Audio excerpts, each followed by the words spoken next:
Hi నమస్తే అండి. Welcome to MD వారి వంటలు. ఈరోజు వీడియోలో రాగి పిండితో టమాటా బాత్ అయితే చేస్తున్నానండి. రెగ్యులర్‌గా సూజీ బాత్ అందరికీ తెలుసు. బట్ అందులోనే కొంచెం రాగి పిండితోటి అయితే చేస్తున్నాను. ఇది హెల్త్ వైస్‌గా చాలా మంచిది కదా! ఇందులో కొంచెం నెయ్యి, గోంగూర కారపొడితో తింటే టేస్ట్ సూపర్‌గా ఉంటుంది. రెగ్యులర్ కారపొడైనా ఓకేనండి. ఒకవేళ మీకు గోంగూర కారపొడి కావాలంటే మన ఛానెల్‌ని ఒకసారి విజిట్ చేయండి. అందులో కొంచెం డిఫరెంట్‌గా కొత్త కొత్త వెరైటీస్ అయితే మీకు అవైలబుల్‌గా ఉంటాయి.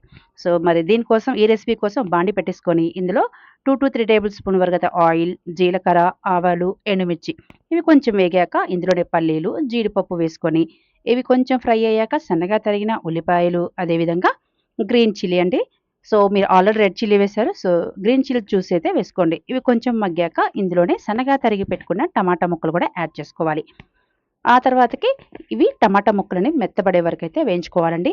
ఒకవేళ మీరు ఇష్టపడితే గ్రీన్ పీస్ గానీ, క్యారెట్ కూడా యాడ్ చేసుకోవచ్చు. లేదంటే స్కిప్ చేసుకోవచ్చండి.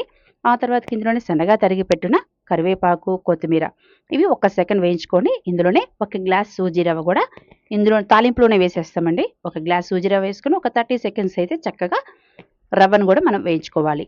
ఇందులోనే ఒక గ్లాస్ అయితే రాగి పిండి. ఒక గ్లాస్ సూజీ రవ్వ, ఒక గ్లాస్ రాగి పిండి. ఇది గూడా ఒక 30-40 సెకండ్స్ వేయించుకొని ఇందులోనే మీ టేస్ట్‌కి సరిపడే విధంగా సాల్ట్ యాడ్ చేసుకోవాలి. సో, మొత్తం టోటల్‌గా మనం 2 గ్లాసెస్ తీసుకున్నాం కాబట్టి 4 గ్లాసెస్ వాటర్ అయితే డైరెక్ట్‌గా యాడ్ చేసుకున్నా పర్వాలేదు. లేదంటే మరొక పక్కన పొయ్యి మీద వేడి చేసుకొని వేడి నీళ్ళు యాడ్ చేసుకున్నా సరిపోతుంది. సో, మరి జాగ్రత్తగా ఉండలు కట్టకుండా జాగ్రత్తగా కలుపుకోండి. లేదంటే ఉండలు కట్టిపోతుంది. ఫైనల్‌గా కొంచెం ఆయిల్ వేసుకొని ఈ విధంగా ఉడికించుకుంటే సరిపోతుంది. ఎంతో టేస్టీగా ఉండే రాగి పిండి టమాటా బాత్ అయితే రెడీ అయిపోయింది. మరొక రెసిపీ